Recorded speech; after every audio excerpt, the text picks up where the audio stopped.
राम राम, भारत माता की जय, छत्तीसगढ़ महतारी की जय।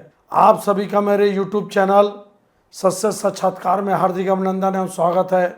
ऐतिहासिक रूप से बांकीपुर उपचुनाव, बिहार और मध्य प्रदेश की दतिया दोनों उपचुनाव का हमारा आकलन 100% सटीक बैठा। बांकीपुर में भारतीय जनता पार्टी के राष्ट्रीय अध्यक्ष श्री नितिन नवीन जी की बहुत बड़ी नैतिक हार हुई। सिर्फ उनकी ही नहीं, मैं अगर कहूं कि ये सम्राट चौधरी, मैं यह कहूं कि ये नरेंद्र मोदी जी नैतिक हार है, तो ये कोई अतिशयोक्ति वाली बात नहीं है। और दतिया में मध्य प्रदेश राज्य के उपचुनाव में अगर देखा जाए तो यहां पर भी आशुतोष तिवारी जो कैंडिडेट थे, जो दतिया के रहने वाले नहीं थे, बाजू वाले सिरवा विधानसभा के थे, उनकी भी हार नरेंद्र मोदी जी की ये नैतिक हार है, क्योंकि बताया ये जाता है कि वो नरेंद्र मोदी जी के ही प्रत्याशी थे। बारी बारी से इसके बाद रिजल्ट का आकलन करने का प्रयास करते। आप सबको पता है कि पटना की सबसे सभ्य, पढ़ा लिखा, विकसित इलाका माना जाता है बांकीपुर, जहां पर 5 बार से एमएलए थे नितिन नवीन जी। पहली बार टिकट दिए, उसको हटाए, दोबारा टिकट दिए।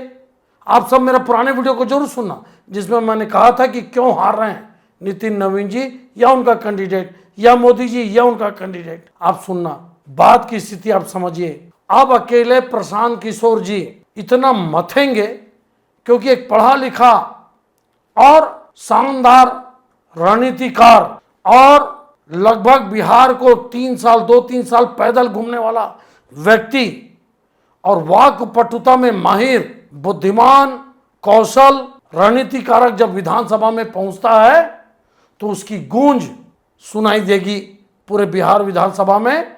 और 1 से कब 10 हो जाएं और 10 से कब 100 हो जाएं, ये आप देखते रहिएगा। मैं विधानसभा चुनाव में भी बनाया था, क्योंकि मैं कई बार बिहार गया। आप सुनना, वो भी लगभग 100% मेरा सच रहा कि एक तरफा एनडीए की सरकार बनेगी।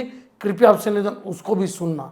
अब क्या है, राजपूत, ब्राह्मण और भूमिहार, ये लगभग 25-30% वोट थे बांकीपुर और अन्य बिहार में। अगर यही वोट बैंक जो बीजेपी का आधार वोट बैंक है, क्योंकि कुछ समाज तो ऐसा है जो बीजेपी को देखना नहीं चाहता, जिसके लिए मोदी जी लगे हुए हैं, ठीक है, वो उनकी राजनीति है। यूजीसी का प्रकरण मैंने बताया था, भरत तिवारी हत्याकांड, और भी सम्राट चौधरी, नीतीश बाबू को हटा के, सब सुनिएगा आप। कुल मिलाकर देखा जाए तो ये माना जा सकता है कि आरजेडी के लगभग खत्म होने के बाद, कांग्रेस के लगभग खत्म होने के बाद जो एक गैप था, विपक्ष में कौन लेगा, वो प्रशांत किशोर जी भरते दिखते हैं। फौरी तौर पर ये मान के चलिए कि सबसे पहले नुकसान तो आरजेडी और कांग्रेस और कम्युनिस्ट पार्टी को होगा, उसके बाद नंबर भारतीय जनता पार्टी और उसके लोगों का आएगा। देश की राजनीति भी बदलेगी। देखिए, अब तुरंत महाराष्ट्र पहुंच गए प्रशांत किशोर जी और डिप्टी सीएम स्वर्गीय अजीत दादा की पत्नी सुनेत्रा पवार जी से 6 घंटे की मीटिंग की है। क्या ये शरद पवार और अजीत दादा पवार का एक होने की कहानी है? क्या इसमें एकनाथ शिंदे जी भी जुड़ेंगे? बहुत बड़े बड़े प्रश्न सामने मन में आ रहे हैं। क्या महाराष्ट्र में भी बहुत उथल पुथल देखने को मिलेगा? और जो बिहार ज्ञान की भूमि मानी जाती है, जो बिहार लोकतंत्र की भूमि मानी जाती है, जो बिहार क्रांतिकारियों की भूमि मानी जाती है, बिहार, बंगाल, महाराष्ट्र, राजस्थान, ये प्रमुख क्रांतिकारियों की पुण्य भूमि है। और अगर बिहार से भारतीय जनता पार्टी का पतन या उसका जो अवनति या उसके खिलाफ जो माहौल आगे बढ़ता है, तो आप सब जानते हैं इसका असर आने वाले कई राज्यों में पड़ता है। और यही जो इलाका है, भोजपुर का जो इलाका है, यही इलाका आपका बनारस से लगा है। मैं आज आपको दावे के साथ बोलता हूं, बनारस गया था मैं। अगर आज चुनाव हो जाए इसी परिप्रेक्ष्य में, जब यूजीसी का भयंकर देश विरोधी विरोध हो रहा है, भारतीय जनता पार्टी के वो कार्यकर्ता, वो मतदाता जो मोदी को मानते थे कि ये जातिवाद के जहर को कम करेंगे, जातिवाद को खत्म करेंगे, देश के भविष्य के साथ खिलवाड़ नहीं करेंगे, आज वही मतदाता, वही कार्यकर्ता, वही नेता आज ठगे महसूस हो रहे हैं।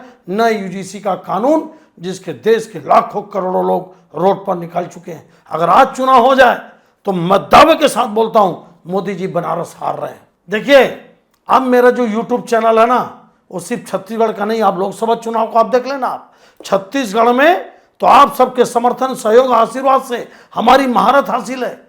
एक भी ऐसा राजनीतिज्ञ या रणनीतिकारक नहीं होगा जो 90 विधानसभा घूमा हो 2-2 बार, एक भी नहीं है, न छत्तीसगढ़ में न पूरे देश में। लेकिन फिर मैं बोलता हूं कि भारतीय जनता पार्टी या मोदी जी का अहंकार सर चढ़कर बोल रहा है। नहीं तो डॉक्टर नरोत्तम मिश्रा जी लड़ते, नहीं तो इतने अच्छे अच्छे डॉक्टर अजय आलोक जैसे, अरे कायस्थ ही देना था तो डॉक्टर अजय आलोक क्या बुरा था, क्या बुरा था, उनको देते टिकट। लेकिन बताते हैं कि उस कैंडिडेट को टिकट दिए, आप खुद सुने, ये शराब खोचिए का काम करता था, डिलीवरी सिस्टम। अब सत्य तो मैं नहीं जानता, लेकिन वहां के लोग बताते थे कि मोबाइल से ये काम वो करता था, बोलने नहीं आता, बात करना नहीं आता। क्या नितिन नवीन जी, ये गुलामी की दास्ता को दिखाता है प्रत्याशी का चयन। अब आ जाओ आप दतिया में, चंबल ग्वालियर अब बुंदेलखंड की के सीमा को टच करता है। दतिया डॉक्टर नरोत्तम मिश्रा जी एक प्रतीक हैं, एक शानदार राजनीतिक कार्यकर्ता, बीजेपी कार्यकर्ता के, एक भारतीय जनता पार्टी के कर्णधारक योद्धा के प्रतीक हैं। एक डॉक्टर नरोत्तम मिश्रा जी अन्याय अत्याचार के विरोधी के प्रतीक हैं। क्या हुआ? आप जो कभी पंच नहीं बना, जो बताया जाता है मैं बता रहा हूं आपको। आशुतोष तिवारी कभी पंच का चुनाव नहीं जीता, सिर्फ डॉक्टर नरोत्तम मिश्रा जी को काटने के लिए, उनकी राजनीतिक हत्या करने के लिए बताया जाता है कि मोदी जी ने उनका नाम काटा और आशुतोष तिवारी को नाम दिया।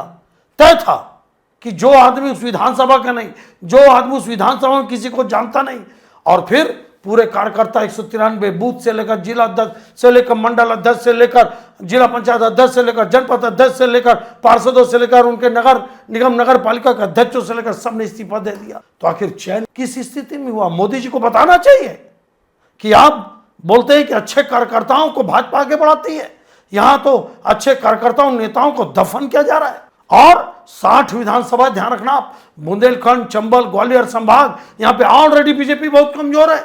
डॉक्टर नरोत्तम मिश्रा जी ठीक है, 6 चुनाव जीतने के बाद कोई भी नेता, बड़े से बड़ा नेता चुनाव हार सकता है, कोई बड़ी बात नहीं। नीतीश कुमार जी खुद 3 बार चुनाव हारे अपने जीवन का शुरुआत का, लेकिन सबसे लोकप्रिय नेता बिहार के, और उनके बराबरी का कोई नेता नहीं।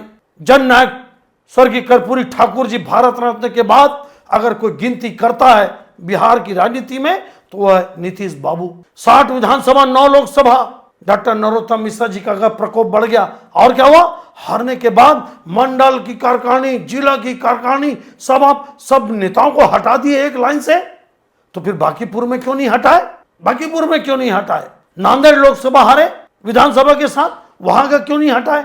ये कार्यकर्ता देख रहा है, भारतीय जनता पार्टी का, ये देश की जनता देख रही है। ये भाजपा के जो कट्टर मतदाता थे, जो कट्टर समर्थक थे, जो मोदी जी के विरोध में एक शब्द सुनना नहीं चाहते थे, आज मोदी जी का मुर्दाबाद का नारा लगा रहे हैं, मोदी जी का पुतला दहन कर रहे हैं, मोदी जी का हाय हाय कर रहे हैं, मोदी जी को चौक चौराहे पर गाली बक रहे हैं।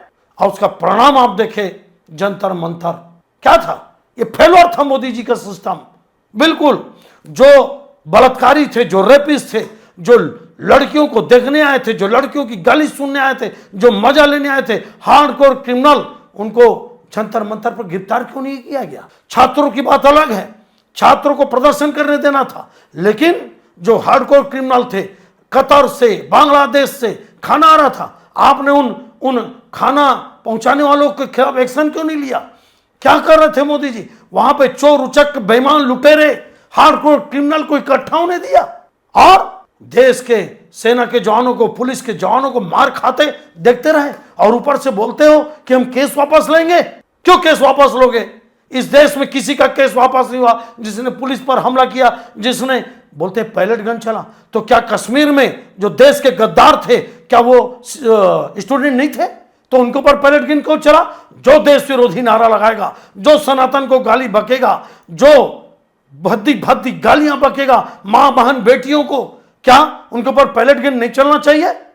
क्यों नहीं चलना चाहिए? जब कश्मीर के गद्दारों के साथ, आखिर वो भी तो बच्चे थे स्कूल और कॉलेज के, उनके पर आप गोली चलाए, उनके पर पैलेट गन चलाए, उनको जेल भेजे, तो देश, चाहे कश्मीर के बच्चे हों, चाहे छत्तीसगढ़ के बच्चे हों, चाहे जंतर मंतर के बच्चे, जो बच्चा देश के साथ गद्दारी करेगा, जो देश को गाली बकेगा, सनातन को गाली बकेगा, जो मुद्दों को छोड़कर भद्दी भद्दी असंस्कारित गाली बकेगा, क्या उनके खिलाफ कड़ा एक्शन नहीं होना चाहिए?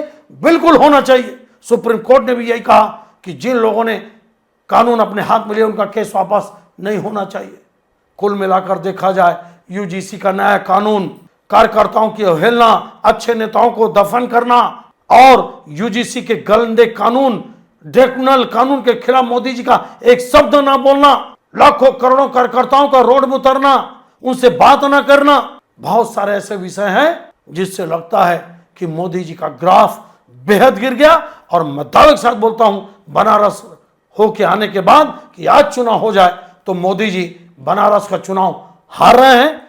क्या इन्हीं सब कारणों से? हालांकि परिसीमन का मैं स्वागत करता हूं, मैं जनगणना जो चल रहा है उसका स्वागत करता हूं, बिल्कुल होना चाहिए, लेकिन क्या यह भी एक कारण है कि मोदी जी अब बनारस से डर गए हैं? अगर योगी बाबा ना हो तो मैं आज दावे के साथ बोल रहा हूं, भारतीय जनता पार्टी उत्तर प्रदेश में 0 सीट में आ जाएगी। ये मेरा अपना आकलन है।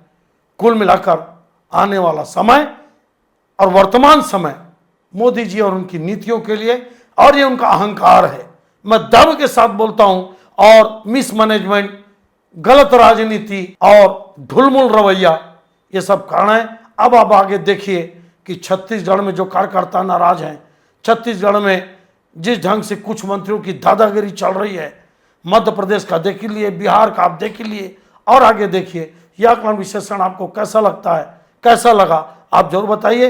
अच्छा लगने पर मेरे सत्य साक्षात्कार चैनल को जरूर सब्सक्राइब करिएगा। बांकीपुर और दतिया में हमारा जो रिजल्ट शानदार रहा, सटीक रहा, 100% हमारा आकलन सही बैठा, आप सबने समर्थन दिया, सहयोग दिया, उसके लिए धन्यवाद। जय हिंद, जय छत्तीसगढ़।